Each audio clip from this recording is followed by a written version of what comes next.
ಈ ಅಷ್ಟಕದಲ್ಲಿ ಯಾರು ರಾಗವನ್ನು ಕೃತಿಯ ಬಗ್ಗೆ ಕೂಡ ತಿಳಿಸಿ ಅಂತ ಹೇಳಿದ್ದಾರೆ. ರಾಗ ಕಾಮವರ್ಧಿನಿ ಅಂತ ಈ ರಾಗವನ್ನು ನಾನು ಯಾಕೆ ಆಯ್ಕೆ ಮಾಡಿಕೊಂಡೆ ಅಂತಂದರೆ, ಕಾಮವರ್ಧಿನಿ ಅಂತ ರಾಗದ ಹೆಸರು. ಇನ್ನೊಂದು ರಾಗ ಪತ್ತುವರಾಡಿ ಅಂತ. ಕಾಮವರ್ಧಿನಿ ಅಂತನ್ನುವಂಥದ್ದು ಆ ಒಂದು ಪದಕ್ಕೆ ಅರ್ಥ ಸಿಗಬೇಕಾಗಿದ್ದರೆ ಪರಮಾತ್ಮನನ್ನು ಹೇಗೆ ಪ್ರೀತಿ ಮಾಡಬೇಕು ಅಂತ ಕಲ್ತ್ಕೋಬೇಕಂತ. ಪರಮಾತ್ಮನನ್ನು ಹೇಗೆ ಪ್ರೀತಿ ಮಾಡಬೇಕು ಅಂತಂದರೆ ಅವನನ್ನು ತಿಳ್ಕೊಳ್ಳೋದ್ರಿಂದ. ಭಕ್ತ್ಯಾ ಮಾಂ ಅಭಿಜಾನಾತಿ ಯಾವನ್ ಯಾಶ್ಚ ಅಸ್ಮಿ ತತ್ವತಃ.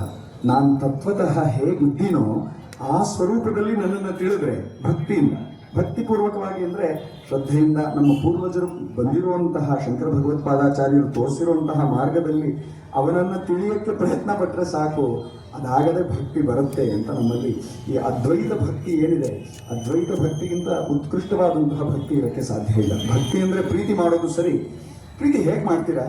ಈಗ ನಮ್ಮ ತಂದೆಯನ್ನು ನಾನು ಪ್ರೀತಿ ಮಾಡ್ತೀನಿ ಅಂತಂದರೆ ಅವ್ರು ನಮ್ಮ ತಂದೆ, ಅಬ್ವಿಯಸ್ಲಿ ಅವ್ರು ನಮ್ಮ ತಂದೆ ಅಂತ ತಿಳ್ಕೊಂಡೇನೆ ನಾನು ಪ್ರೀತಿ ಮಾಡೋಕ್ಕೆ ಸಾಧ್ಯ. ಅದೇ ರೀತಿಯಲ್ಲಿ ನಮ್ಮ ತಂದೆತನ ಇದೆಯಲ್ಲ, ಅದು ಸಾಕ್ಷಾತ್ ಪರಮೇಶ್ವರ ಅಂತ ತಿಳಿಸ್ಕೊಡುವಂತಹ ಒಂದು ಸರ್ವ ವೇದಾಂತ ತತ್ವಬೋಧ ಏನೇನಿದೆಯೋ, ಏನೇನು ಇರೋಕ್ಕೆ ಸಾಧ್ಯವೋ 4 ಯುಗಗಳಲ್ಲಿ ಮೊದಲಾಗಿ ಶ್ರೀ ದಕ್ಷಿಣಾಮೂರ್ತಿಗಳೇ ಕೃತಯುಗಕ್ಕೆ ಸತ್ಯಯುಗಕ್ಕೆ ಶ್ರೀ ಗುರುಗಳಾಗ್ತಾರಂತೆ ಶಿವಪುರಾಣದ ಅನುಸಾರವಾಗಿ. ಆಮೇಲೆ ತ್ರೇತಾಯುಗದಲ್ಲಿ ಶ್ರೀ ದತ್ತಾತ್ರೇಯ ಸ್ವಾಮಿಗಳು ಅವತರಿಸ್ತಾರೆ.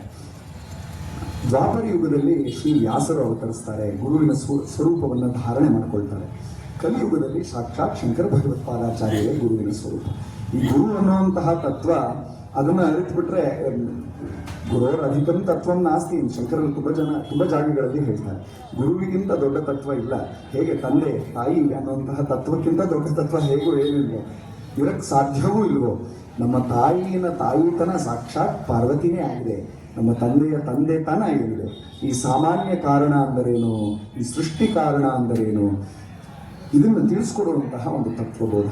ಇಲ್ಲಿ ಸಿಗದೇ ಇರುವಂತಹ ಉತ್ತರ ಇದೆ. ಬಾಲ್ಯಾದಿಷ್ವಪಿ ಜಾಗೃದಾದಿಷು ತಥಾ ಸರ್ವಾಸ್ವಸ್ಥಾಸ್ವಪಿ ವ್ಯಾವೃತ್ತಾ ಸ್ವನುವರ್ತಮಾನಂ ಅಹಮಿತ್ಯಂತ ಸ್ಫುರಂತಂ ಸದಾ. ಯಾವ ಪರಮೇಶ್ವರನು ನಮ್ಮ ಎಲ್ಲ ಹೃದಯದಲ್ಲಿ ಕೂತ್ಕೊಂಡು, ಮಹಾವಿಷ್ಣುವು ನಮ್ಮ ಹೃದಯದಲ್ಲೆಲ್ಲ ಕೂತ್ಕೊಂಡು ಸೋಹಂ ಸೋಹಂ ಅಂತ ಅವನು ಹೇಳ್ತಾ ಇದ್ದಾನೆ. ಹಂಸಃ ಅನ್ನುವಂಥದ್ದು ಪೂರ್ವರೂಪ ಸಂಧಿಯಿಂದ ಸೋಹಂ ಆಗುತ್ತೆ. ಈ ಸೋಹಂ ಅನ್ನುವಂಥದ್ದು ನಾವು ಹೇಳ್ತಾ ಇಲ್ಲ, ಅದ್ವೈತ ತತ್ವಬೋಧ ನಮ್ಮಿಂದ ಬರ್ತಾ ಇಲ್ಲ, ನಮ್ಮ ಎದೆಯಲ್ಲಿ ಕೂತಿರುವಂತಹ ಸಾಕ್ಷಾತ್ ಮಹಾವಿಷ್ಣುವಿನಿಂದ ಬರ್ತಾ ಇದೆ ಅಂತ ತಿಳಿಸ್ಕೊಡುವಂತಹ ಸ್ತೋತ್ರ, ಮಹಾಸ್ತೋತ್ರ ಇದು. ನಾನು ಅದಕ್ಕೆ ಜಾಸ್ತಿ ಜಸ್ಟಿಸ್ ಮಾಡೋಕ್ಕಾಗಲಿಲ್ಲ, ಹೌದು. ಆದರೆ ಆ ಸ್ತೋತ್ರದ ಶಂಕರರೇ ಹೇಳ್ತಾರೆ ಕೊನೆಗೆ, ಅದು ಫಲಶ್ರುತಿ ಮಾತ್ರ ಅಲ್ಲ, ಅದರಲ್ಲಿ ತುಂಬ ದೊಡ್ಡ ತತ್ವಬೋಧ ಇದೆ. ಸರ್ವಾತ್ಮತ್ವಮಿತಿ ಸ್ಫುಟೀಕೃತಮಿದಂ ಯಸ್ಮಾದ್ ಅಮುಷ್ಮಿನ್ ಸ್ತವೆ. ಹಿಂದೆ ಬಂದಂತಹ ಸ್ತುತಿ ಏನಿದೆ, ಸರ್ವಾತ್ಮತ್ವ, ಎಲ್ಲರ ಹೃದಯದಲ್ಲಿ ಉಪಸ್ಥಿತಿ ಇರುವಂತಹ, ಎಲ್ಲರ ಹೃದಯದಲ್ಲಿ ಸಾಕ್ಷಾತ್ ಕೂತಿರುವಂತಹ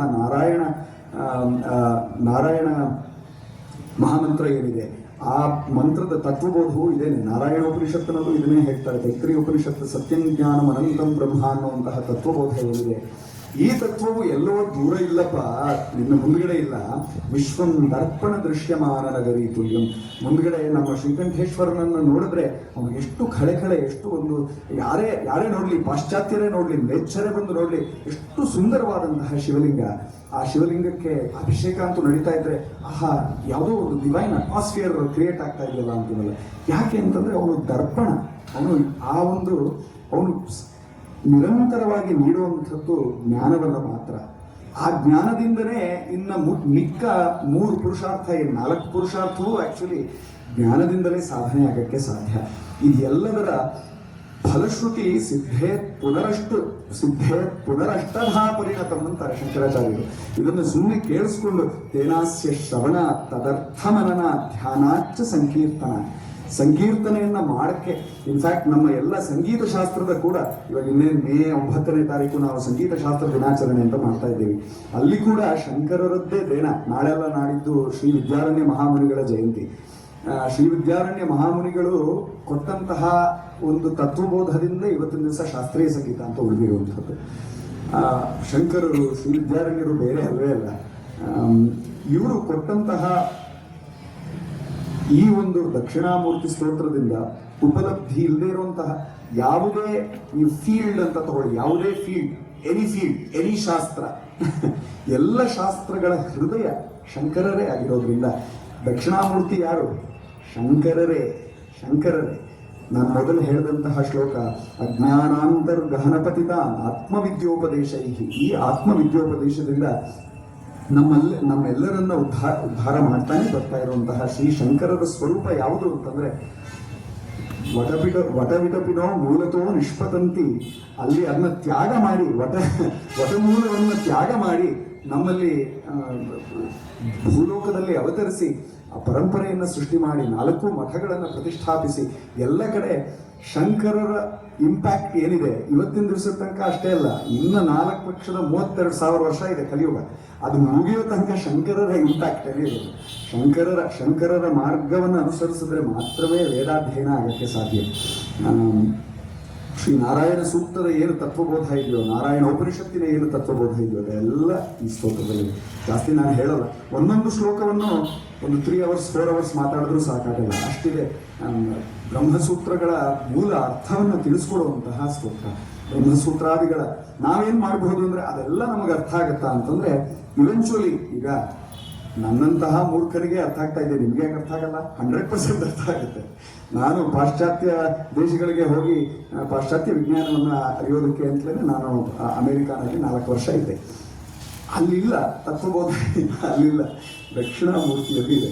ನಮ್ಮ ಜೀವನಕ್ಕೆ ಪರ್ಪಸ್ಸನ್ನು ಇನ್ಫ್ಯೂಸ್ ಮಾಡುವಂತಹ, ನಮಗೆ ಆನಂದವನ್ನು ಕೊಡುವಂತಹ ಸಚ್ಚಿತ್ ಸ್ವರೂಪಂ ಬ್ರಹ್ಮ ಅಂತ ತಿಳಿಸ್ಕೊಡುವಂತಹ ಸ್ತೋತ್ರ ಇದು. ಮುಂದಿನ